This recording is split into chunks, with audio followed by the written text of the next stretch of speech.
I think the risk reward proposition for Bitcoin in the year 2024 is better than any other time in the history of the asset. Why can't it subsume all store of value property, which gets you to 200, 300, 400 trillion? This is why we want to study history. If you study history, you're going to find that the currency collapsed thousands of times. In fact, on average, it collapses everywhere. I think the Bitcoin gold rush era started January 2024, and I think it runs until around November 2034. This is the gold rush, because this is the period where there's still a lot of FUD, there's still a lot of uncertainty, people still aren't sure, they don't understand digital energy, they don't understand digital capital, they don't understand digital property. So the critics are misinformed, and the mainstream investors, they have all the money. There's $900 trillion of wealth out there. There's only 1 trillion in Bitcoin. So 99.9% of the money, of the wealth, is not invested. This will be one of the most important videos you ever watch. Michael Saylor is perhaps the most well-known figure in the Bitcoin space. He is the founder and executive chairman of MicroStrategy. He is the man that completely spearheaded the wave of institutional adoption of Bitcoin. As of recently, MicroStrategy holds 190,000 Bitcoin worth $10 billion. However, I want to give you guys some context to this interview. 2.5 years ago, I was living literally paycheck to paycheck in a pretty bad apartment in a suburb just outside of Sydney. I had just begun making YouTube videos, and I decided to message Michael Saylor out of the blue. What did I have to lose? To my complete surprise, Saylor accepted the message, agreed to come on the channel for an interview, and after the interview, he stayed on and chatted with me for about an hour. Since that first interview, I followed Saylor's advice and wisdom, and it has completely changed my life. I'm now financially secure, I get to permanently travel the world with my best friend, and it's all because I listened to and followed the advice of Saylor from that first interview. Now, I want the same for you. Michael Saylor is a true trailblazer, and he's undoubtedly going to go down in history as one of the best investors to ever do it. Pay attention to what he has to say, implement his advice, and it will undoubtedly change your life. Also guys, if you want to level up as a crypto investor in 2024, make sure to subscribe to the new channel and drop a like. It's completely free and it helps out immensely. But without further ado, let's jump in with Michael Saylor. So let's jump straight into it. And before we get to the standard questions, I did want to ask you something I thought was super interesting. At the beginning of this year, it went a little viral, an excerpt from the Washington Post back in 1996. I wanted to read you one quote and ask you firsthand if it was in fact true. So the quote is, "For fun, Saylor says he reads 2-inch thick tomes on the history of Western civilization after he gets home from work at midnight." Michael, when I read this, I thought it was incredible, and I wanted to ask you, is this true, and is it still true?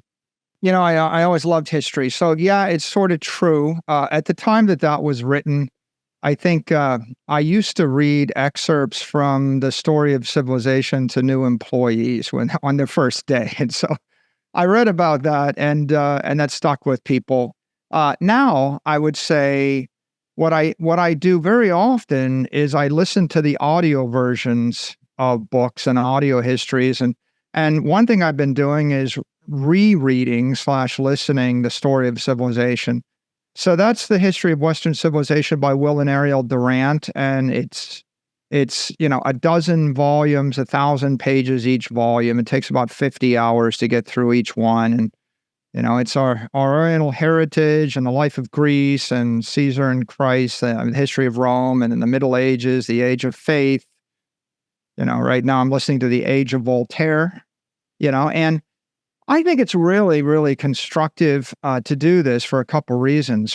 First of all, now you can, when I'm on a treadmill or walking down the street or in a car, I'm listening. So I feel like I accomplish more with my time than if I listen to the same song on repeat 98 times, even though I enjoy the song, but it's like 98 times the same song.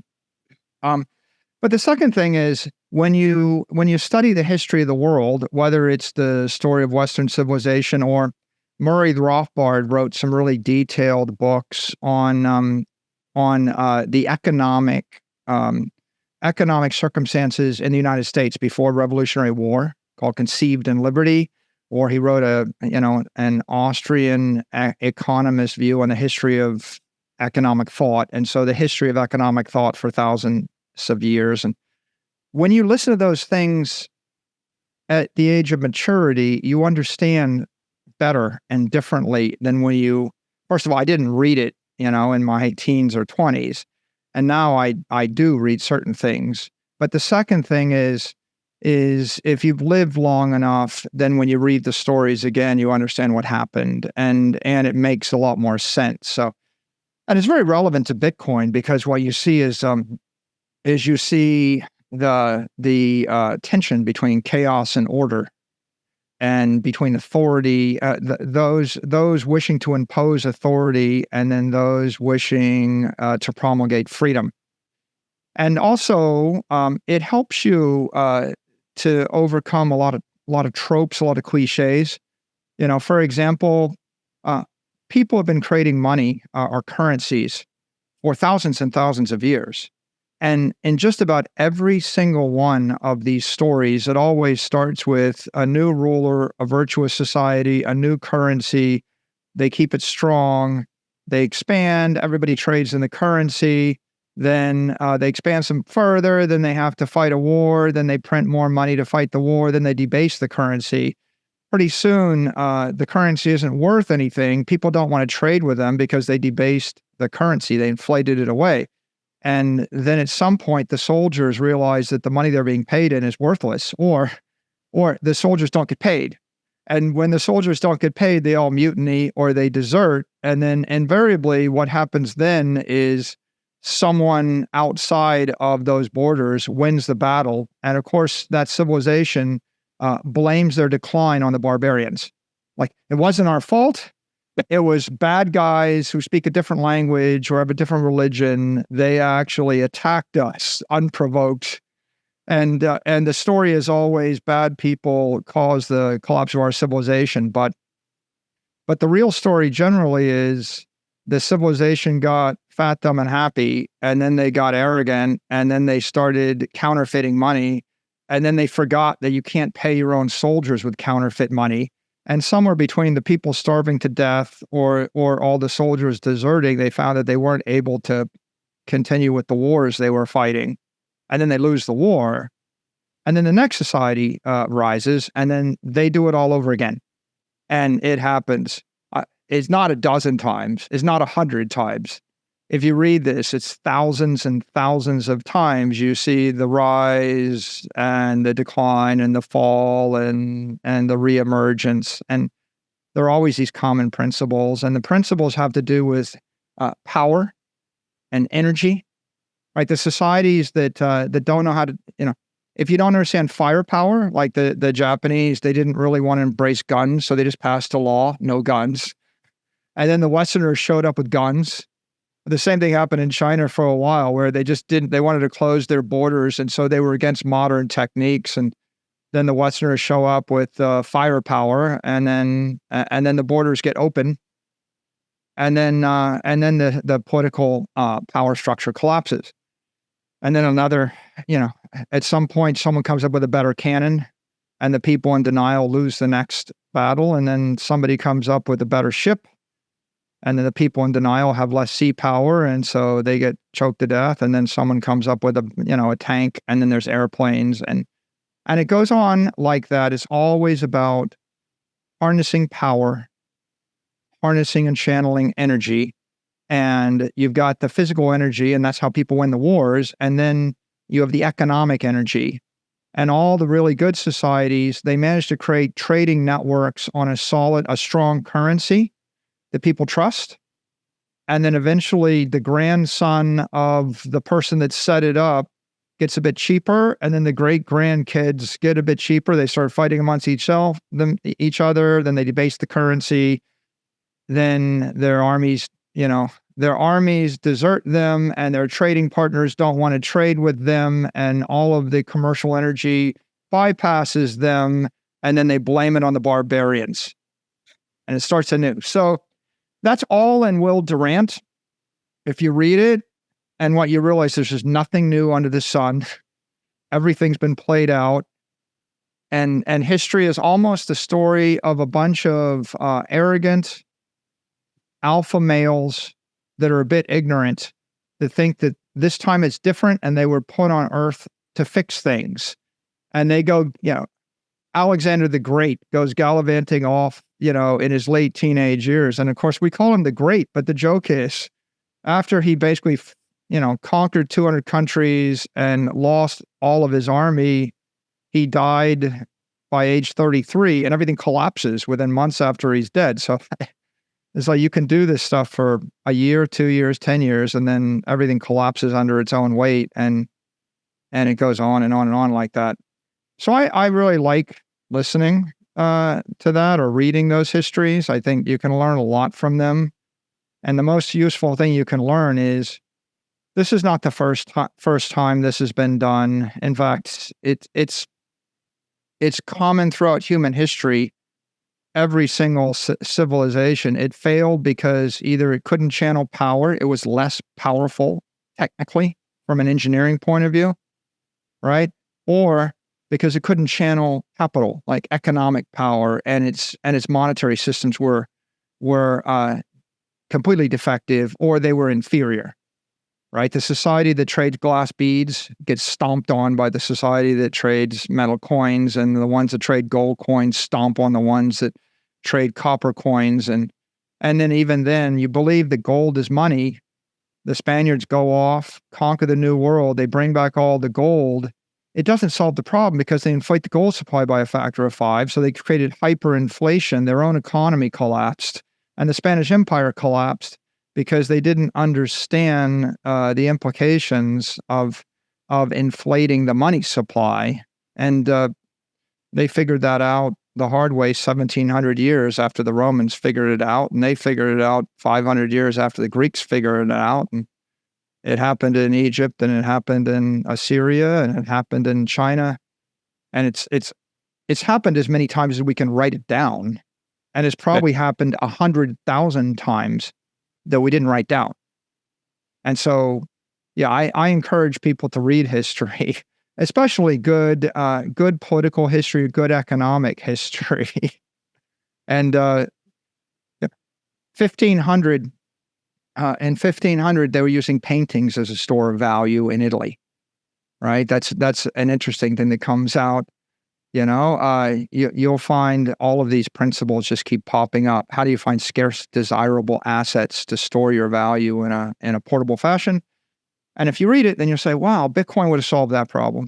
So, yeah, I think it's great, and I encourage people to read Durant and to read Rothbard and to read, pretty much any history written by a reputable source, and do it now that you're an adult, because you understand things now that you didn't understand when you were in school, and it will resonate differently with you. Amazing, amazing. What's that? I mean, there's that saying that if you don't study history, we're doomed to repeat it. And as you've said, it's the same story just playing out over and over and over again. And it looks like Bitcoin is a solution to that broken monetary system that is just a recurring theme throughout the history of civilization. Now, I do want to jump into a more standard question. I wanted to get to the big catalyst that we've had at the beginning of this year, and it was, of course, the launch of the Bitcoin ETFs. And although it was a bit of a rocky start the first few days that they were trading, it now looks like that a monster has been awoken, and this huge amount of money is just pouring into Bitcoin from these ETFs every single day.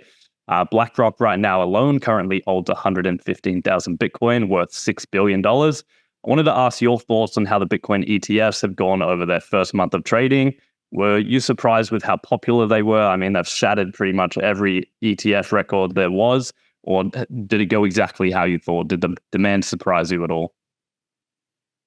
I'm not surprised they're successful. I expected them to be very successful. I think there's 10 years of pent-up demand. They're the most eagerly anticipated development in Wall Street.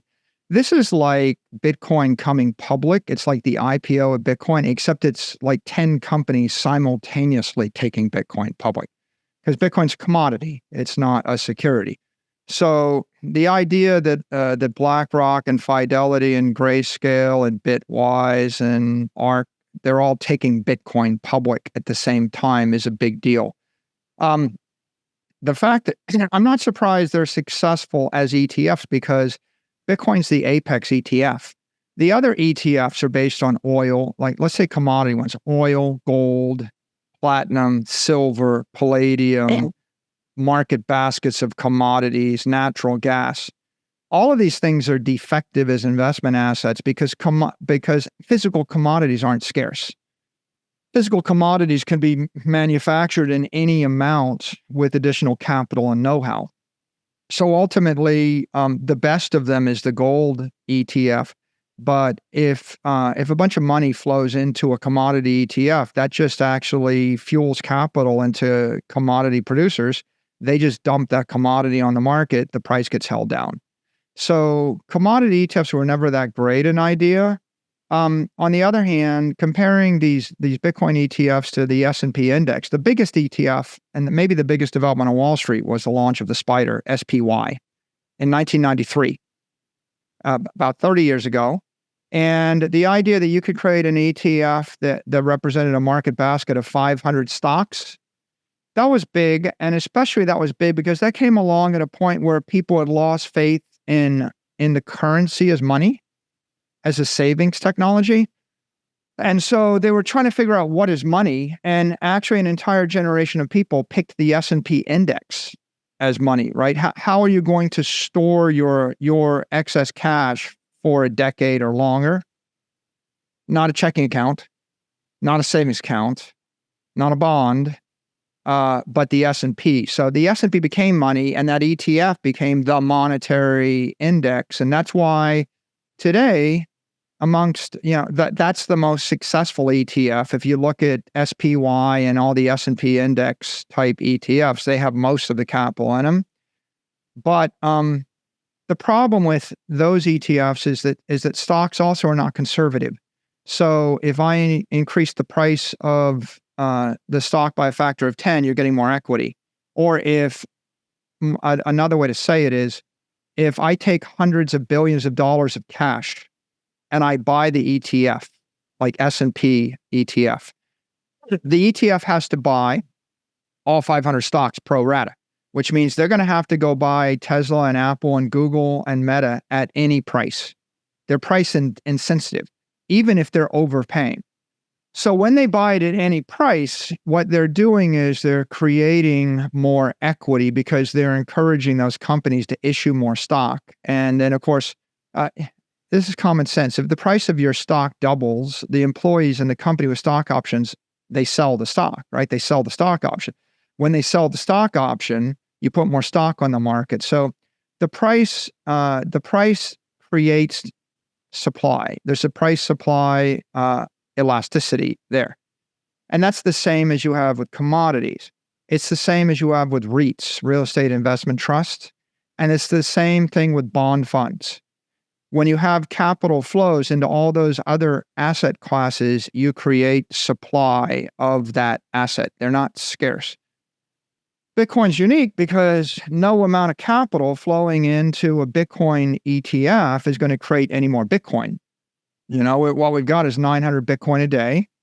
And around April 16th to April 18th of this year, we're going to go to 450 Bitcoin a day.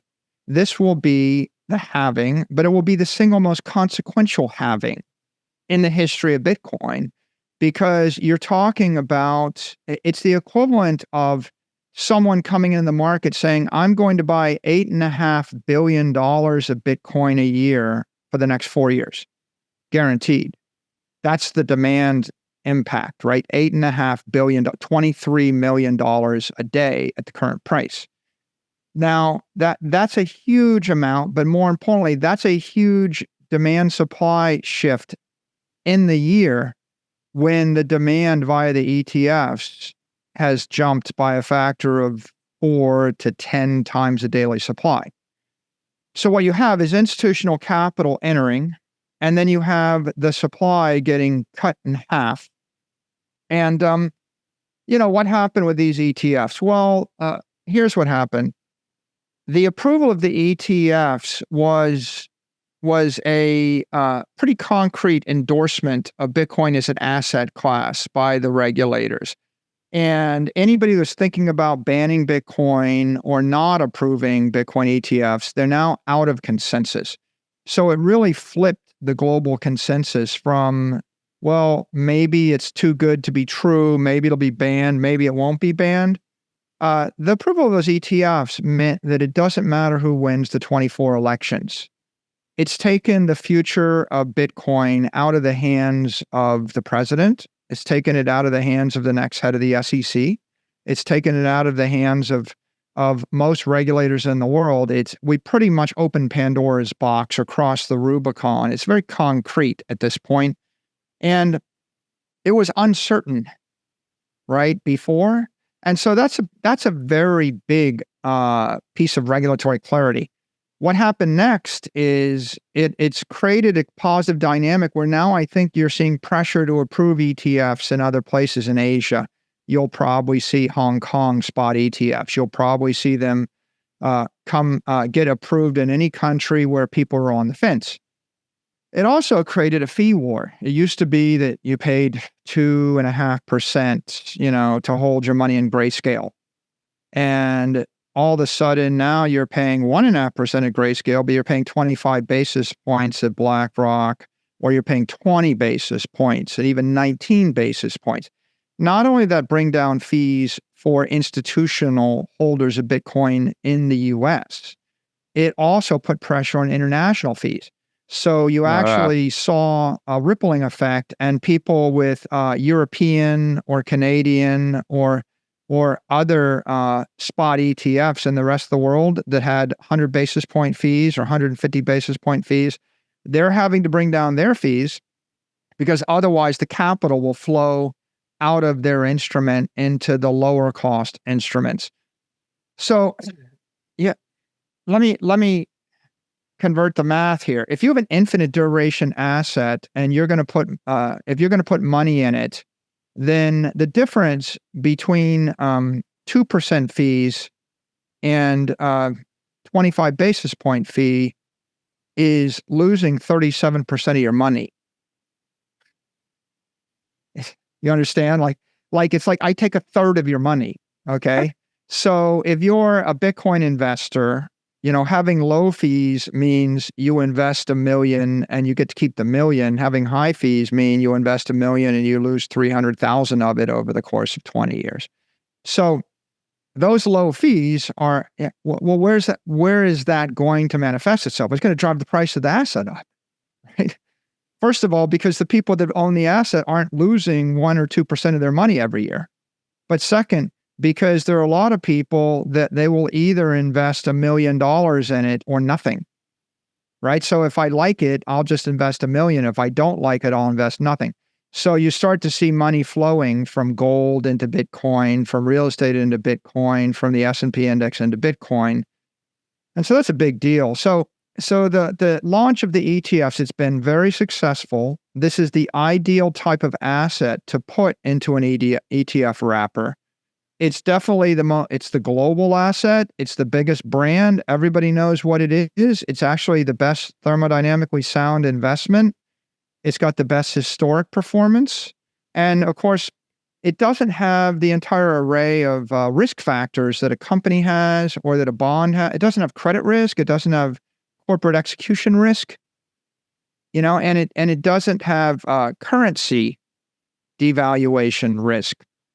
And it doesn't have the physical risks of real estate. It's not going to ever get hit by a bolt of lightning. There's not going to be a tornado. It doesn't have maintenance decay. It doesn't have property tax risk. It doesn't have the political risk, right? Ask yourself the question, you got $1 billion and you got to buy some real estate in Africa. Where? And where do you want to invest $1 billion in a building? What country? What city? Where? Or you can buy Bitcoin. And of course, so you can see this is a higher quality thing. What was Bitcoin's number one liability coming into 2024? It wasn't the risk. It wasn't the thermodynamic risk factors. It wasn't the technical capabilities. The number one risk factor of Bitcoin coming into 2024 was a government would ban it. But see what just happened in January? The opposite, right? So most of the FUD around Bitcoin is, oh yeah, it's too good to be true, and because it's too good to be true, the government's going to hate that you bought it, and they're going to take it away from you.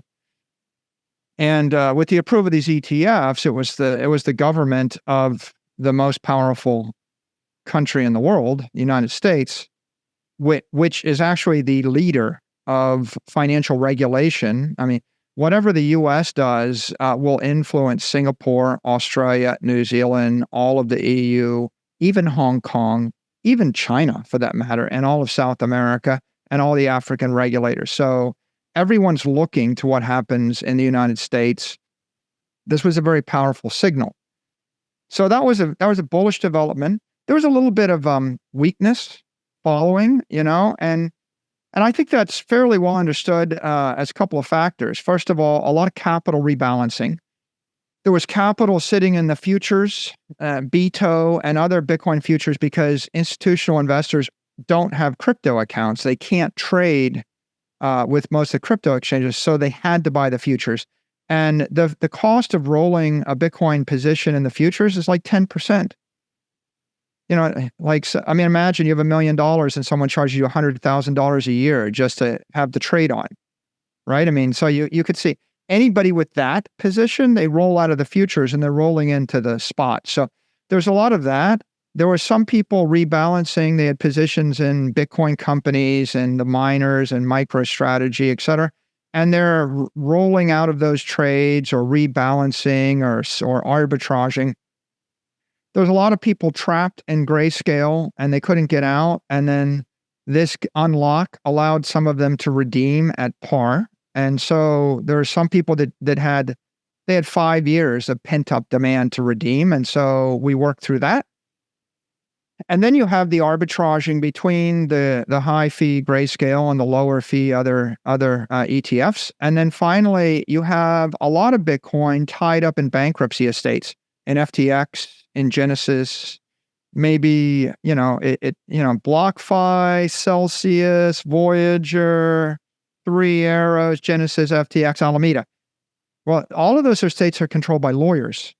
And the lawyers aren't they're not hedge fund managers. They're not even 10-year investors, right? The lawyers have legal and process constraints. And maybe what they want to do is just wind down the trust, pay out the trustees, declare, or the creditors declare a victory and move on, right?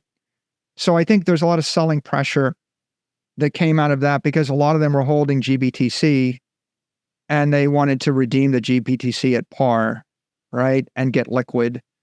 And so I think these are the transients, but at the end of the day, they're just transient factors, right? If you're buying Bitcoin with a short time horizon for a responsible investor is 4 years.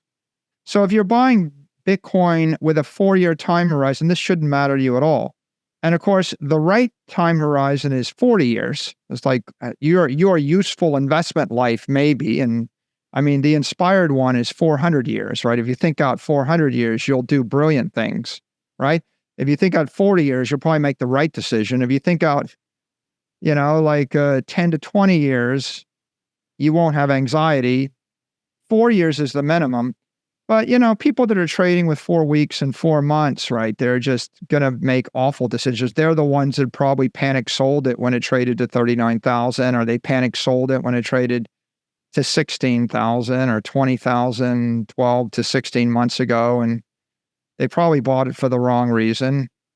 But ultimately, what we've seen is Bitcoin came public. It's clear that you're going to be able to own this as property for the long term. It's clear that this is going to catalyze a bunch of very positive behavior by other regulators in the world. It's going to accelerate institutional adoption. It's going to embolden the political supporters of Bitcoin. It's going to create a marketing war between various Wall Street firms. We see that going on right now. And it's going to strengthen and empower all of the OG Bitcoin holders, because even right now, people talk about, what is BlackRock bought $6 billion of Bitcoin and all these new ETFs. What have they bought? Like 1% of the supply. Well, that means 99% of the supply and 99% of the beneficiaries so far are the non-ETF holders. right? I mean, there's 100x as much. If Bitcoin's up $10,000 a coin since this happened, well, that benefit accrued 99%, right? That's a $200 billion improvement in the market cap of Bitcoin. And of the 200 billion, 99% of the 200 billion accrued to people that don't even own the ETF, right? So it's accelerating, institutional adoption, and it's just accelerating Bitcoin adoption and empowering everybody else in the ecosystem to do all the things that they want to do. Hey guys, I hope you're enjoying the interview so far. I just wanted to let you know, if you want to stay most up to date on the crypto and Bitcoin world, make sure to subscribe to our daily 5-minute crypto newsletter, The Crypto Nutshell. It's a daily email that gives you the top expert predictions, any breaking news, and top on-chain analysis all in a nutshell. We write it up every single day and send it to you for completely free. All you have to do is click the first link in the description, enter your email, and you'll get our email into your inbox every morning completely free. It'll make you a better crypto investor in 2024 and will make sure you stay on top of all the news in the space. But for now, back to the interview. Now, one thing I did want to ask you, I want to take you back to 2011, because many people in the space, especially newer people, they know you because of Bitcoin. But something I think that more people should know, especially people that are newer investors, they should know that this isn't your first rodeo. Back in 2011, you made a huge bet on Amazon, Apple, Facebook, and Google, and you wrote The Mobile Wave on why mobile technology will completely transform the world. You had huge conviction and you made a massive bet, and it turned out to be extremely successful. Now, the same thing's playing out. You have huge conviction on Bitcoin and you've made an enormous bet on it. I wanted to ask you the comparison between that first bet on the mobile wave on Amazon, Apple, Facebook, and Google, and how it compares to your Bitcoin bet. Do you have more conviction in Bitcoin? Do you think it's more transformative a technology than the mobile wave? And back in 2011, if you compare it to Bitcoin today, was mobile tech as misunderstood by investors than Bitcoin is now? Yeah, I think it's a good analogy. I think if you roll the clock back to that period, we were looking at the digital transformation of a bunch of things in society. I mean, Apple was the digital transformation of devices and communications, and Facebook was the digital transformation of relationships. The idea you could literally monetize someone's relationship with their friends, right?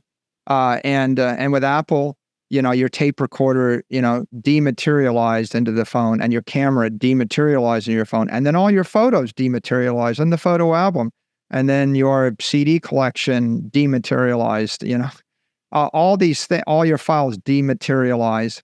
So I always thought of technology like acid. It's just eating away and dematerializing things. Google just dematerialized every library in the world. And YouTube, dematerialized most video, but also you're looking at the dematerialization of education and entertainment, right? Education, entertainment, information, very profound things. So what are the consequences of that? Well, the idea that you could create one generic device, the iPhone, that 1 billion people would want, and that you could update and improve over the weekend with a software push, that was a big idea, right? That's a massive crystallization in the economy, whereby what if I told you I could replace 27 billion different devices manufactured by 1,000 different companies that come in 10,000 different form factors that are all analog, that are fixed, that can't be updated? And what if I said, we're going to replace all of those companies and all those devices and all that functionality with a single device running one operating system, the iOS, controlled by one company? Well, that would make that company the most valuable company in the world. And that would make that company the most valuable company in the world because that company could create the most value. Because on the weekend, they could give everybody 40 million songs, right? Everybody has, I'm giving everybody a 100,000 album library, and they can listen to any song anytime for the cost of electricity. And I don't have to manufacture 10 billion records or 10 billion CDs. And I don't have to have 100,000 music stores, right? Like it used to be there were stores and they put CDs in them and trucks rolled, right? We had factories to make them and we had trucks to deliver them and we had 100,000 people to sort them and stack them and we had stores and we paid for electricity and people went to the store, Tower Records, and they picked it up. Well, the crystallization in physics, it's where you're collapsing to a low energy state. You know, you're going from water vapor or steam to water to ice. And at each step, energy gets given off. Right. And it's a basic thermodynamic idea, energy, heat. But, you know, in an economy, energy is money, right? Energy is profit. So when we collapse, when we stopped manufacturing film and cameras and recorders, you know, and phonograph records and CVDs and DVDs and whatever you manufacture, when we stopped that, we reclaimed a huge amount of energy and that converted to money. And that accrued to the people that most of it accrued to the people that use the Apple product. That's why they became the most famous brand, right? I mean, everybody knows it's kind of cool to have 500,000 photos on your iPhone, right? It's like, and they're all there. So it accrued to them, but a small portion of it accrued to Apple, and that went to their shareholders, and that made them the most valuable company in the world. So in 2010, 2011, I looked at it and I said, well, eventually everybody's going to want this. Eventually everybody's going to have a computer in their pocket. And it's pretty clear it's kind of a winner take all thing. Apple ended up generating all the profit in the mobile phone industry, and everybody else lost money to compete with them. So it wasn't like they had 20% market share and got 20% of the profit. It was like they had the best product. They had 150% of the profit. 150% of the profit, 25% of the market, everybody else lost money to compete in the space. And, you know, where did they go? Remember what happened to BlackBerry, what happened to Nokia, et cetera. Eventually, they all just went away. Motorola, yeah, if you recall. So why was I enthusiastic? Well, what I say is the way you make money is when you see a digital trend, everybody needs it. Nobody can stop it, but nearly everybody disagrees with you.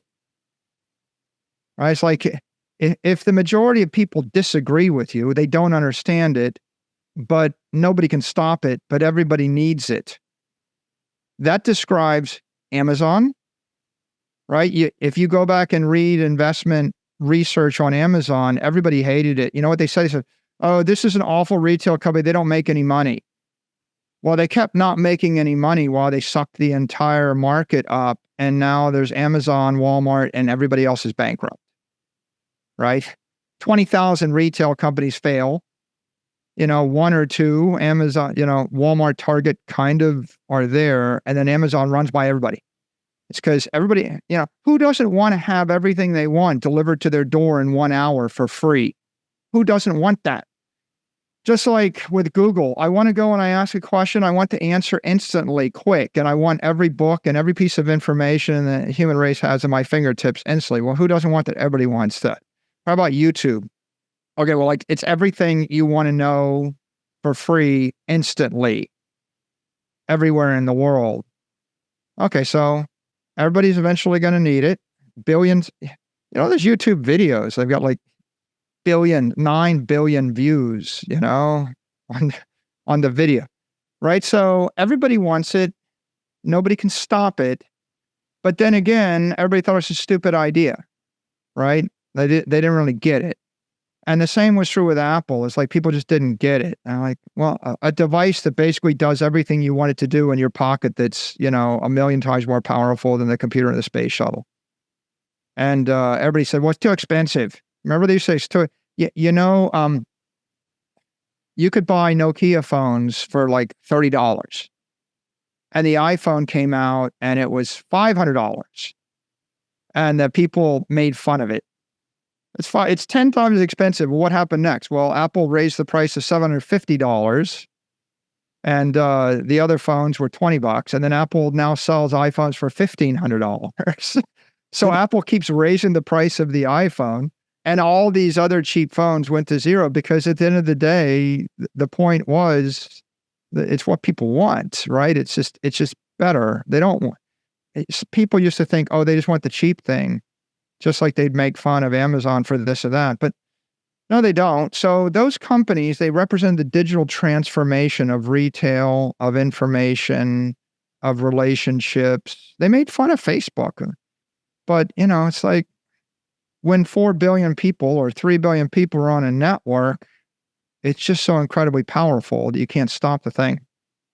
These companies are now more powerful than a lot of countries, a lot of national governments. But the key point I'd make is the time to buy them was when everybody laughed at you. Back in 2010 to 2012, most people would have laughed at you. But, with regard to Apple, they would laugh. They would say, well, it's too expensive and Nokia's got the market or Motorola this or something. Or they'll never, the telephone companies will control the business. Or they would say, well, the stock is too high, so you should sell the stock. Because here's a classic one. It was 5% of my portfolio. The stock doubled. Now it's 10% of my portfolio. But my investor mandate is I never want to have any stock more than 5% of my portfolio. So every time Apple doubles, the gigabrains sell half their position. And so then it doubles again, so they sell half again. So then it doubles again, so they sell half again. So then it doubles again, so they sell half again. So after 10 years, they've got a little bit of Apple stock, and they bought all of the computer companies that went bankrupt. And they did it in a risk-averse fashion. And, again, the key point is diversification is selling the winner to buy the loser. And it's this common Wall Street meme or cliche, and they probably teach you in business school. And a bunch of guys in suits, they will tell you that. But all those dudes in suits that practice diversification, they didn't get rich because they diversified. They got rich because they instilled fear, uncertainty, and anxiety in a bunch of other people who then gave them their money and agreed to pay 2% management fee and give them 20% of the upside. So if you think about classic Hollywood, classic Wall Street masters of the universe, they will manage your money. You're a retiree, you're a doctor, or a dentist, you give them your money, you give them your life savings. They charge you 2% a year, and then they take 20% of the upside, and then they tell you that it's too dangerous for you to own Apple, it's too dangerous to own Bitcoin, it's too dangerous to own Google. You can't do that. That's irresponsible. So here's what happens next. You give them $1 million at 2 and 20. And if you actually understand statistics or financial modeling, and then you just take that $1 million and invest it in the S&P index, and the S&P were to go up 10% a year, they get 4% a year and you get the other 6%. Which means that you just gave them 40% of your money. You had $1 million and you just gave them $400,000 and you got the other $600,000 back. And so if you ask yourself the question, who are the people telling you diversify? It's the people selling you the diversified funds, or they hold themselves out as these brilliant diversifiers. And what they're really doing is taking all your money, right? And on the other hand, name a billionaire that got rich by diversifying. Jeff Bezos didn't get rich by diversifying. Mark Zuckerberg didn't get rich by diversifying. Steve Ballmer didn't get rich by diversifying. Like Steve Jobs didn't get rich by diversifying. Pretty much, Elon Musk didn't get rich by diversifying, right? You could go on, and like, let's take even Warren Buffett. The most profitable trade Warren Buffett ever made? Apple. He bought Apple stock. And he made more money. They bought Apple stock 20 years late or whatever, and they made more money on Apple than they made on every other stock investment in the history of the company. And they made it in like 5 years. And it was concentrated position, like buy the dominant mobile company. right? And so I think that people are misled and they don't really they don't think about it much, right? If everything, by the way, if you're, it's no good to diversify if everything's correlated. For example, you could buy every possible company in Nigeria, but if they're all correlated to the Nigerian naira and the currency collapses, what good was diversification? So you really have to think about this. It's like I wouldn't say that there aren't successful people that happen to be diversified. I would just say that oftentimes this is a mantra that's brainlessly recited to give people an excuse to not think. And it's it's like, well, I got to diversify, so I own 37 different things. So that means you don't really understand any of the 37 things you own. And I would advocate you should spend 1,000 hours obsessing over each thing you own. And if you're the kind of person that can spend 5,000 hours and spend 1,000 hours on each of 5 things, then, good for you. Maybe you'll end up owning Apple, Amazon, Facebook, Google, right? And then maybe you'll say all 4 worked. And that's not so bad. But, I'm skeptical of a lot of the other, ideas that circulate, and they're just kind of mindlessly repeated over and over and over again. So coming back to the question you asked, right? What happened a decade ago was the digital transformation of all those things. It was the digital transformation of information. And it created trillions and trillions of dollars of wealth. And you could have actually made a lot of money if you jumped on that wave. What you have to do is pick the winner, right? There's 1,000 digital retail companies. There's one Amazon. You don't want the Amazon of Singapore. You don't want the Amazon of Nigeria.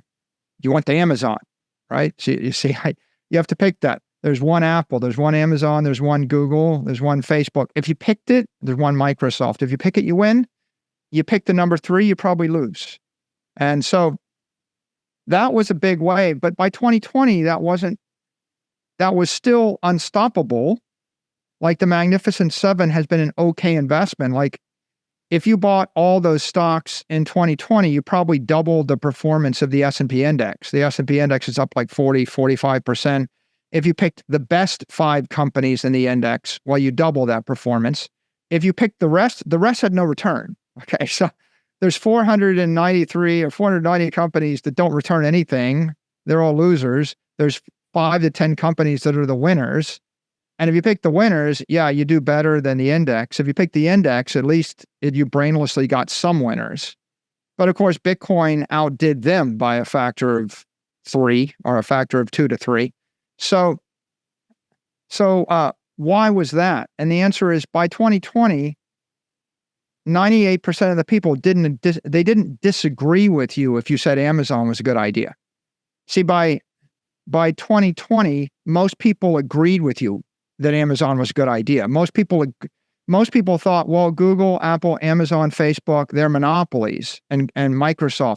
Once everybody knows they're monopolies, once everybody knows they're unstoppable, once everybody knows that they need them, then you're not going to get a 10x or 100x performance anymore because all the capital is already moved into the market.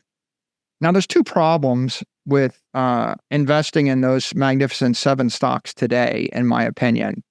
And the one problem is everybody knows they're good and everybody knows they're essential. And so the market is adjusted. And that means that they're not undervalued. The second problem is the regulators and politicians will increasingly target them. They're targets because they're companies, whether it's targets to unionize or targets to fine or targets to regulate or targets to embargo or lever or censor, they're just, or tax, they're just targets. And that's challenging. And the third is they're companies. And this is related to the second problem, but it's a much deeper idea, which is a company is a capital structure, and the capital structure has a finite capacity for you to invest in. So, for example, if the stock of a company triples overnight, like Meta doubled the other day, if it doubles, then and it's valued based on cash flows, And then the cash flows have to double. If you double it again, the cash flows have to double again. If you increase the stock value by a factor of 10, expectations for cash generation have to increase by a factor of 10. That makes them even stronger cash derivatives in a period when you have inflationary money. So you're valued on cash flows, the money is losing its value, and so the debasement of the currency strikes at the heart of the value proposition of the company as a store of value. So that makes them increasingly risky and fragile. And that's exacerbated by the fact that there's massive political pressure in the conventional financial environment for them to return their capital to their shareholders. So when Meta stock doubles, they announce a $55 billion stock buyback, and then they announce a dividend. And that's Apple's playbook. Apple has been buying their stock back and dividending out their excess cash. Well, the problem is the company is valued, or the stock is valued almost exclusively on the P&L, or that is to say, the discounted value of the cash flows as expected into the next future, the next decade of cash flows. Now, if they took all their cash and they bought Bitcoin, let's think about like Meta, if they didn't give back the $55 billion. What if they actually bought $55 billion worth of Bitcoin? Now think about that for a second. Like, if they even bought $10 billion worth of Bitcoin and they announced that to the marketplace, Bitcoin would triple. They would have $30 billion of property. It would be going up 20 to 30% a year. So within a few years, they'd have $100 billion of property. If they actually executed the $50 billion buy, you would have $150 billion worth of property within 24 months. And that $150 billion would be accreting at 20 to 30% a year. But let's just say 20% a year. You're going to generate $30 billion of investment income per year, compounding. And so now you end up with a company where the balance sheet is worth hundreds of billions of dollars, not just the P&L. And so most of these companies, they don't have property, so they're valued on cash flows. And that means there's a store of value this decade that's increasingly risky, right? It's probably the best conventional idea anybody has, but having the best conventional idea is, it's like buying the best building in a war zone. It's like, okay, well, it's the best you could do, but you're still losing. Or it's like, it's finding the most comfortable cabin on the Titanic. Like, the ship is sinking. You have the presidential suite. Good for you. Now, I think that's hyperbolic in this case. I don't think the Magnificent Seven are sinking. But I think that when you're stuck in a certain frame of reference, there are just various degrees of mediocre outcome. There isn't winning.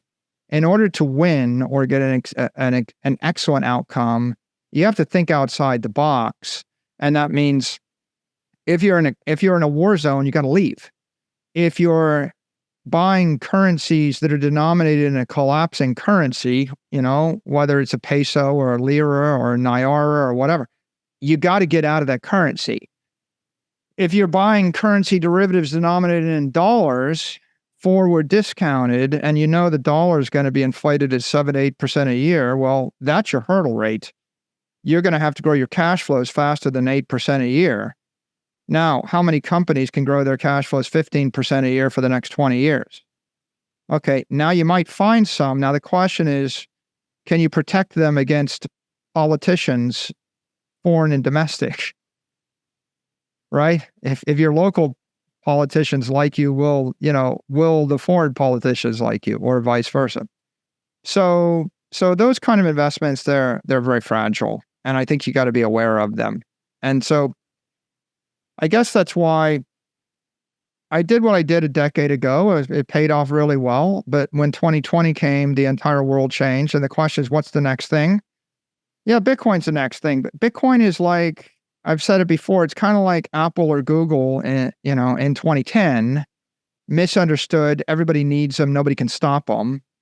But it's a bit better because Bitcoin is an asset class. And so its target use case is store of value for the civilization, which means that there's no reason why it doesn't subsume gold, and gold's worth 10 trillion as a store of value?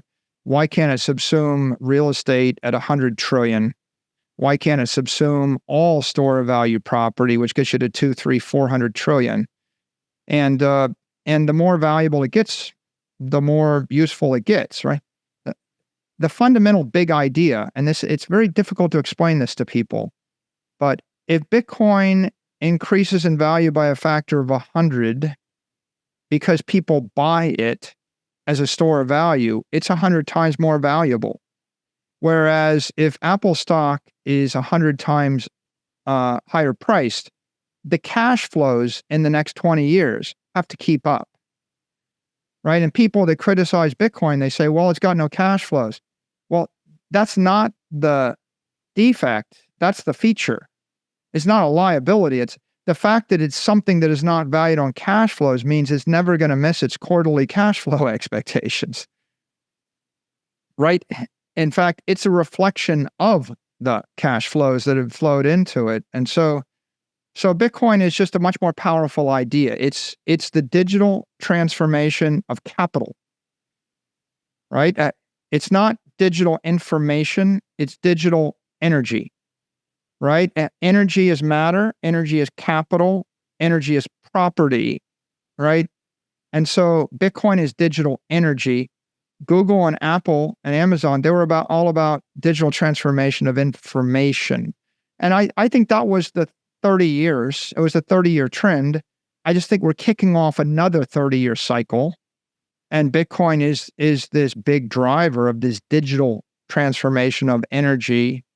I use the word energy because energy is conservative, right? It can neither be destroyed nor created. There's conservation of energy, just like capital, right? I send you $1 billion, you get the billion, I don't have the billion, right? Whereas when I send you my record collection, you've got the records, I've still got the records. You see? I send you my photographs, you've got the photos, I've got the photos. So information is non-conservative, energy is conservative. Bitcoin represents the digital transformation of capital, right? Most people don't agree. Most people don't even understand, right? Right. The beauty of this is it's not that they understand and they disagree. It's like you say Bitcoin is digital energy, and even the people in the crypto space will disagree with me. They're like, what do you mean? No, it isn't. It can't be. Like, that's not what it is. They don't get it, right? And so that's a paradigm shift so profound that you can say it in front of someone, and unless you have 100 hours to show them 100 examples and can conduct a Socratic tutorial for them and answer their 100 questions and show them 3-dimensional visualizations and then make 100 connections. If you don't have that time, they just look at you, they blank, they disagree, they misunderstand, and so they don't buy. But that's exactly what you want. You want something which can't be stopped. The fact they don't agree and they don't understand doesn't mean it's stoppable any more than I start a fire in Chicago and it's burning. It's like, you might not understand it's a fire. You might not know fire. You might wish there isn't a fire, but the fire's coming, right? It's not stoppable, right? It's a chain reaction. And this is a chain reaction right now. That's what makes it, I think, such a compelling proposition. Amazing. And yeah, I think the mobile wave bet that you made in 2011 should be known by more investors because there's so many parallels between it. And I think it's just amazing that it's not your first rodeo and you've done it all before. Now, something I wanted to relate back to, you mentioned Warren Buffett, and we were talking about diversification and how that's people don't get rich. We write to 50,000 people on our email list every day. And the most common question we always get is, am I too late to Bitcoin? And you mentioned when Warren Buffett, his best trade was buying Apple, and he was 20 years late to it. So big pushback we get is that the cost of living has gone up so much, wages and people's salaries haven't increased at the same pace. And at this point, it's impossible for some people to accumulate one whole Bitcoin, and even to get to 0.1 Bitcoin is a stretch at this point.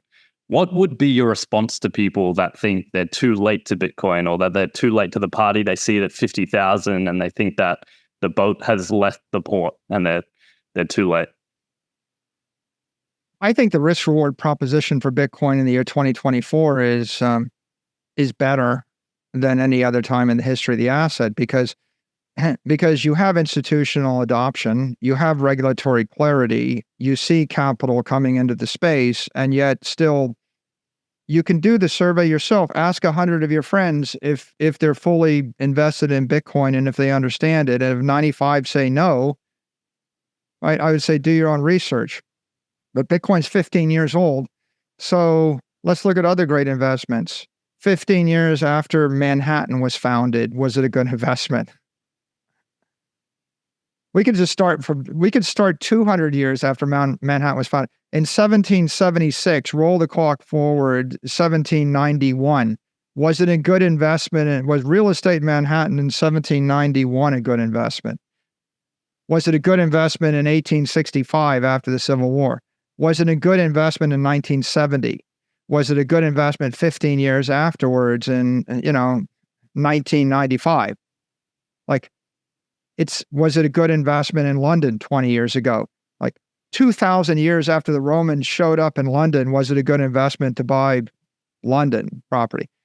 Right? I mean, these are scarce, desirable properties, right? It's 15 years late is not late, right? The difference between the winners and the losers is the winners buy something valuable and the losers are afraid, right? The losers are afraid to buy the valuable thing because it's too expensive. New York real estate was the most expensive real estate in the United States 300 years late, right? It's always been the most expensive. Apple Computer was founded, I think, 1976, around then. 15 years after Apple Computer was founded, was it a good investment, right? Check the price of Apple stock in 1993 or 1996. I think in 1998, Michael Dell told the board they should shut it down, give the money back to the shareholders. But the truth is, at many, many points in time, it was a good investment. I think, as I'd said, the real key is to understand what is Bitcoin's use case. It's digital capital. Well, how big is that? $400 trillion? Right? How much capital is locked up in real estate, equity, currency, bonds, collectibles, trophy assets, precious metals in the year 2024? Right? It's probably half the value of most residential real estate is the monetary premium. It's the capital. So, how do you know this? I give you a little test. Go to Miami Beach, go up and down the beach, and then count the number of lights on in a condo building on the beach. Or go to Monaco and count the number of lights on. And what you'll find is that 80 to 90% of all of the condos don't have lights on at night. So people have huge amounts of capital tied up in these idle assets. And there's a lot of reasons for them, but one reason is because they feel like their money is safer there. So in the 20th century, people basically bought sports teams. I mean, ask yourself, what do rich people own when they get rich? They bought sports teams, they bought real estate, they bought companies, they bought land, they bought timber rights, they bought oil rights, they bought gold, they bought, bonds. They just bought stuff. Why? Because they knew if they left their money in the bank, it was going to dwindle away. Buy anything. They buy Picassos, they buy art, right? They buy stuff. So there was never a perfect digital capital.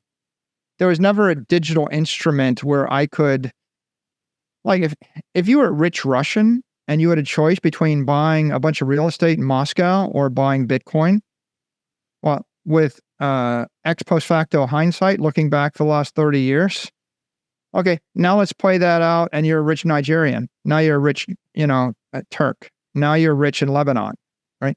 And we don't have to be rich. Anybody with any amount of money anywhere in the world, right?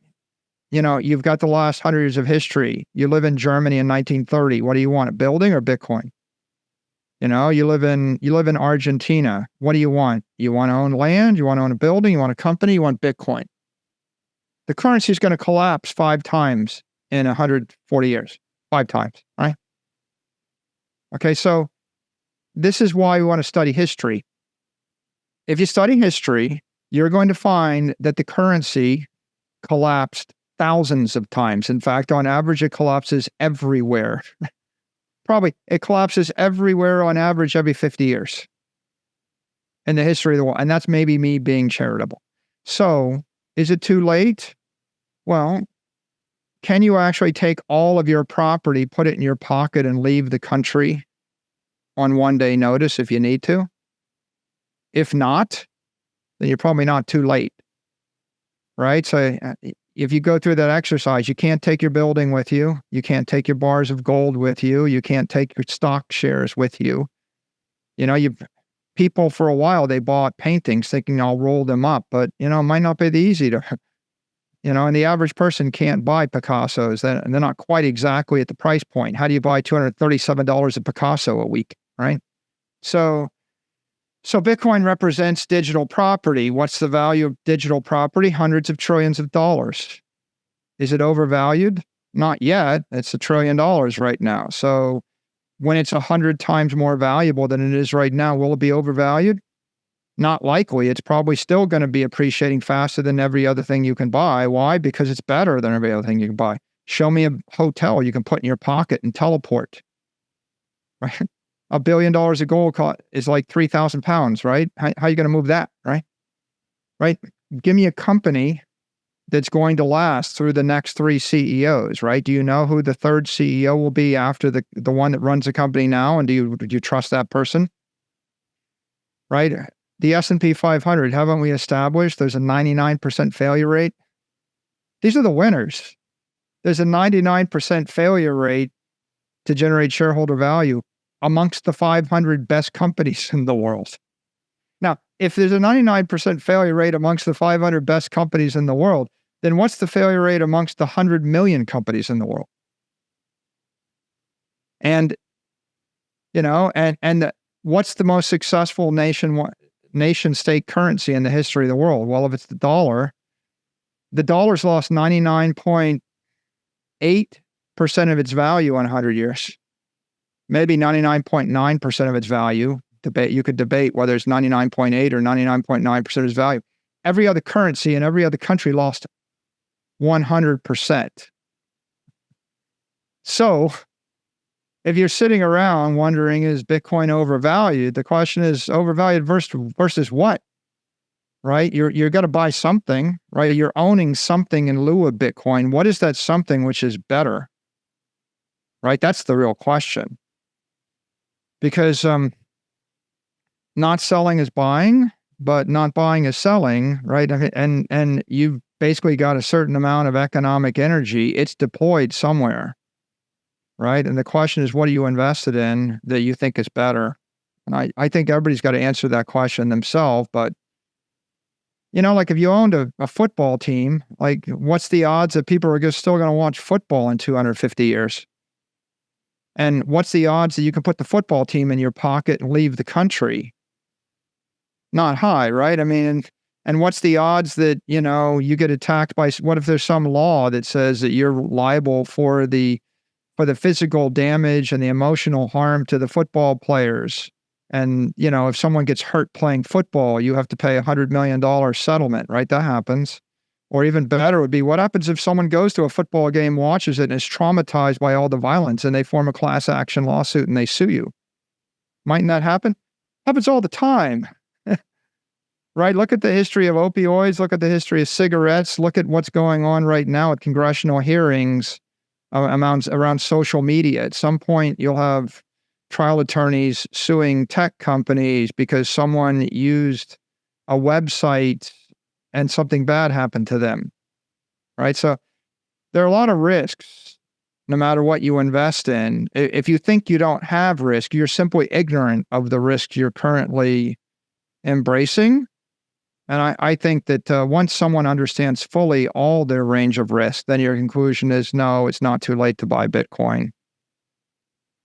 Amazing, amazing. And right at the beginning there, you said in 2024, you don't think Bitcoin has ever represented a better risk to reward ratio.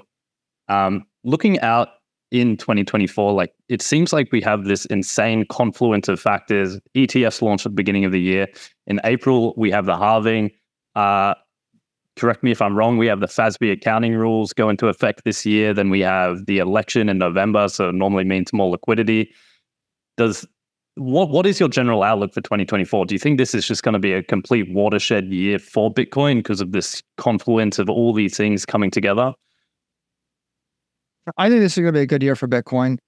I think we started out the year with the ETF approval, and that was a big milestone. I think that the success of the ETFs is another milestone. I think that the halving in April will be a third positive milestone. I think those three things are going to drive momentum, and I think all the marketing wars between the Wall Street firms is going to be positive, and I think the assets being normalized throughout the mainstream investment community, and so I think it'll just keep generating momentum from here. I think it's also worthwhile, I think, to make one point. I think that we're living through the Bitcoin gold rush era. And I think the Bitcoin gold rush era started January 2024. And I think it runs until around November 2034. So it's about 10 years. And I'll tell you why. Because 93.5% or so of the Bitcoin was mined at the beginning of this period. But in November of 2034, 99% of all the Bitcoin that will ever be issued will have been issued. And so that halving is very symbolic. People talk about Bitcoin, issuance coming out over the next 100 years, all the way till 2140. But the truth of the matter is, the last 100 years, you're only getting 1%. So think, and actually, of that 1%, 90 basis points of it is coming in the 12 years that follow 2034, and then it's 10 basis points, 0.1%. But practically speaking, all of the block rewards are de minimis starting in 2034. It's 1% over 100 years may as well be nothing, because the daily volatility and the daily trading volume is going to render that to be somewhere between third order, fourth order, fifth order of magnitude. So that being the case, really, this 10 years is your best chance to get Bitcoin, right? This is the gold rush, because this is the period where there's still a lot of FUD. There's still a lot of uncertainty. People still aren't sure. They don't understand digital energy. They don't understand digital capital. They don't understand digital property. There's a lot of debate in the community. Is Bitcoin a currency, or is it a property? Or, there's massive debate. And a lot of people say, well, it's a currency, and since it's not legal tender, or because it doesn't move fast enough, or I can't buy coffee with it, it's not a good currency. So there's a lot of confusion in the crypto community. There's a lot of mainstream regulators. They think it's currency. So you see bankers say, oh, it's a currency, but it's not a good currency because I can't buy coffee with it. I can't buy things online with it, and it's too volatile. And they think that's a criticism. And so they criticize it. And then people that think that they know what they're talking about, they hear some famous person say, well, Bitcoin is not a good currency, and or the government will ban it, or it's not as good as the dollar or something. And so they get afraid. And they say, well, then I trust that guy, so I'm not going to buy it. So a lot of people are criticizing it for the wrong reason. A lot of people misunderstand it, and that creates lots of chaos, misinformation, stupid, misleading stories in mainstream media. It creates like bad takes on Twitter. It creates all sorts of confusion amongst Wall Street analysts. And so all of that fear, uncertainty, and doubt, and just basic confusion, and then misunderstanding, that causes a slow growth in demand, right? Like, demand is growing, but imagine how much faster it would be growing if everybody had spent 100 hours, right? Right? The people that criticize it, there's no way Warren Buffett spent 100 hours studying Bitcoin, right? There's no there's not likely that everyone that criticizes it spent 100 hours studying it. They haven't read the Bitcoin Standard. They probably haven't listened to 20, 30, 40 hours of podcasts, right? So the critics are misinformed, and the mainstream investors, they have all the money, right? There's $900 trillion of wealth out there. There's only $1 trillion in Bitcoin. So 99.9% of the money, of the wealth, is not invested, right, in the asset class. So a lot of people that don't understand what this is have a lot of money, and yet we've got a 10-year period when there's going to be an explosive increase in education, right? As Bitcoin's going to go up, and as the price goes up, more people are going to get asked, and they're going to reject. They're like, stop asking me. I hate talking about this. Like, we don't like it because it's like gold. It doesn't generate cash flows, or they don't understand. If you don't understand perfect money, right? What's wrong with gold? Gold has emissions. Gold is inflationary. That's why it doesn't work. If you don't understand that, then you don't understand why digital gold is better than gold. So you don't understand Bitcoin. You don't understand money. And then you haven't really thought very deeply about property theory or capital theory. So you definitely don't understand digital capital, which means you don't understand digital energy, which means that when someone asks you, you're going to buy it, your answer is, of course, I'm not going to buy it. I don't get it. But what I say to people, right, like,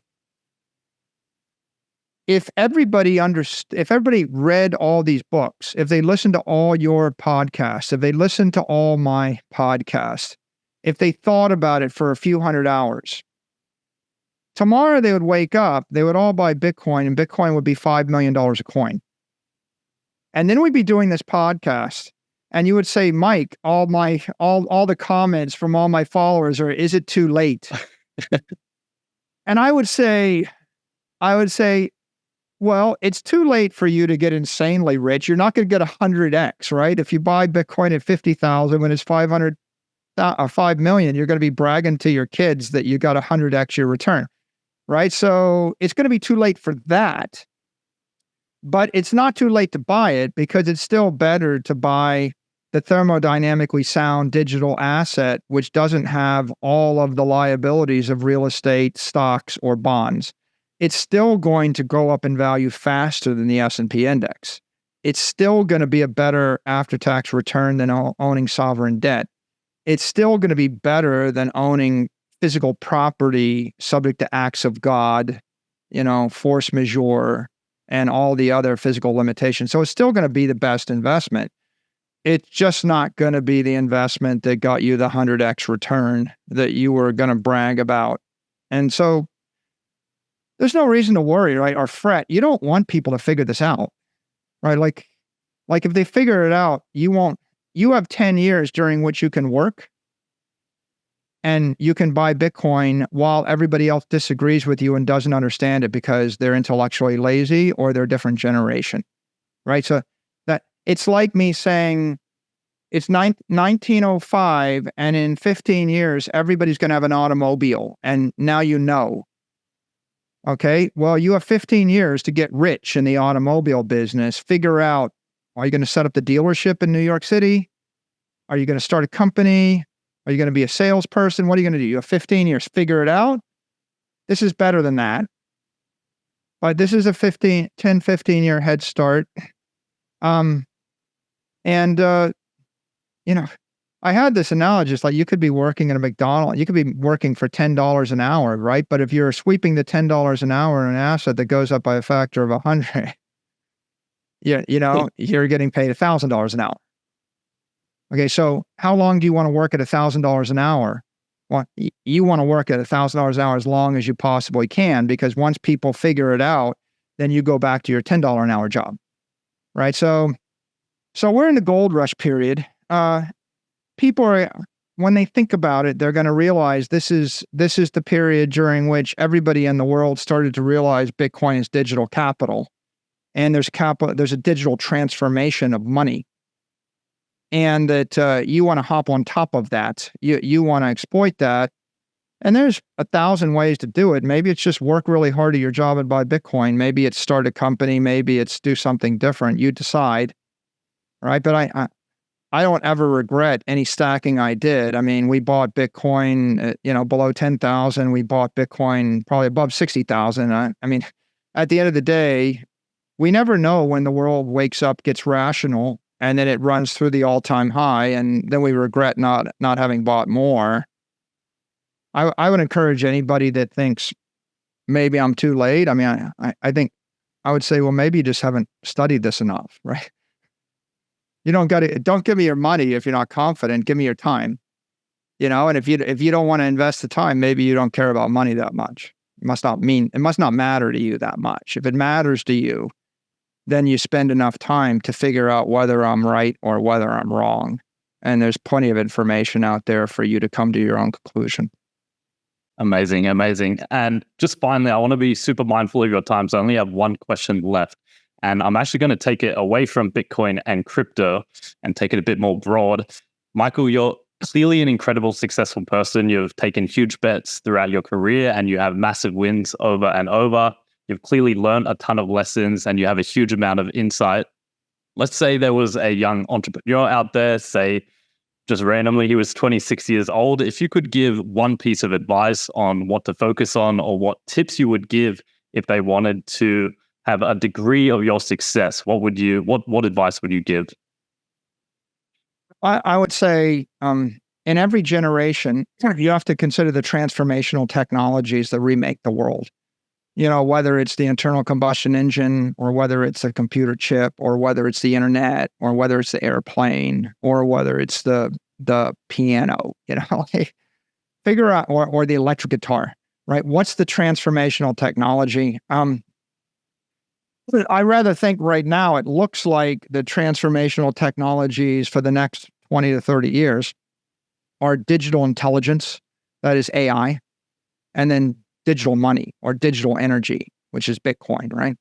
And the idea that, you can embed digital intelligence into a car, a plane, a drone, a robot, a website, a product, a service, an AI, that's a big idea. And certainly there are going to be massive fortunes made. And if you understand how to embed digital intelligence, right, there's going to be a demand for that. And with regard to digital energy, right, the idea you can embed digital energy into a product, a service, a website, a company, a country, an institution, right, is a big idea.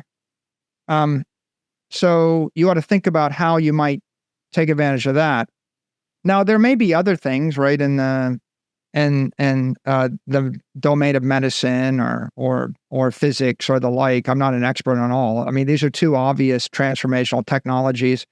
I would say pick the thing that you love, the thing that you're most interested in, and then I would say focus, because the most common mistake I think people make is, well, there's two mistakes. One is they pick the last generation technology, right? It's the thing that made your father or your grandfather or your great-grandfather famous, successful, rich, powerful, right? Is probably not going to work for you. You're not going to fight the next war with the same weapons you fought World War II with. And they didn't fight with the same weapons they fought the Civil War with. And you're not going to get rich the same way John D. Rockefeller got rich. So don't try to do what's been done. It doesn't matter how hard you work. No amount of work, right, is going to allow you to overcome a technology disadvantage, right? Nobody cares how hard you work if you're working with a hammer, trying to hammer your way through a mountain. So that's the first thing you don't want to do. But the second thing is, oftentimes people, they find that technology and they have a modicum of success and they get going on that platform. And then they declare victory and they think they take that for granted. So then they go to find the next success. So they want to conquer the second thing and then the third thing and then the fourth thing and then the fifth thing. And what happens, it might be something as simple as you're successful on YouTube. And so then you decide you're going to do TikTok. But TikTok is different than YouTube. And so you know, you find yourself basically creating mediocre TikTok things, and then your YouTube content gets mediocre too. And then someone else, offers you a third thing, and you decide that's what you're going to do. And pretty soon you're doing three things and everything's mediocre. And gradually, your customer base, your fan base falls off, your support falls off because you diluted your focus. And I think here's the phrase I would leave you with, right? Nobody fails because they pursue bad ideas to the detriment of their good one. They fail because they pursue good ideas to the detriment of their great one. Right? So figure out the one thing that you can be great at, and then don't make the mistake of diluting your focus and your effectiveness because you're good. It's like, don't be Michael Jordan, the basketball great, and then go play baseball. You'd be a professional baseball player. 1 in a million people could be a professional baseball player. But you see, trading the 1 in a billion to be 1 in a million is a mistake. And he figured it out, right? Hopefully you figure it out. The tragedy is you have something which is going to work, and then you get distracted, right? And a lot of these people look at Apple computers, like Steve Jobs. It's like, at the point everybody's written you off, the difference is they don't quit. Like, they don't give up ever, ever, ever. They just keep going, laser-like focus. And it's easy to say, but how many people can keep laser eyes on Twitter for 4 years? That's the joke. If you went and counted the number of people that put laser eyes and then they took them off after 3 months or 3 weeks or 3 days or 3 years. And of course, the irony is, right, you can't even get a college degree in less than 4 years. You can't be a doctor without 10 years of work. But a lot of people, they just expect it to work in 10 weeks or 10 months. And I would say, my advice to anybody is find something that gives you a technology edge or lever, the ability to create something which impacts the most amount of capital or the most number of people. You want to have the maximum impact, whatever that is, the max leverage. And then once you figure that out, relentlessly refine your craft. 10,000 hours. And then by the way, 10,000 hours to become the great guitar player, the great piano player, or the great podcaster, or the great whatever it is. After you do that, then go do it. And then after you get recognized as being successful, don't go on to the next thing, right? Focus upon the thing, right? Keep doing the thing. Don't take your success for granted. Because I think we see all the time people, they take their success for granted, and then they go off to conquer the next objective, thinking that somehow it'll be just as easy and it's important for them to do it. And what happens is that second thing dilutes the first thing, and by the third thing, they've diluted everything, and by the fourth thing, they're just dropping all the balls, and everything comes crashing down. And there's somebody else in the world, they're going to put in the 10,000 hours, and they're not going to get distracted, and they're going to eat you, because it's a very Darwinian world, and it's very competitive. And if you're not insanely good at something, it's not clear that anybody's going to need you for anything.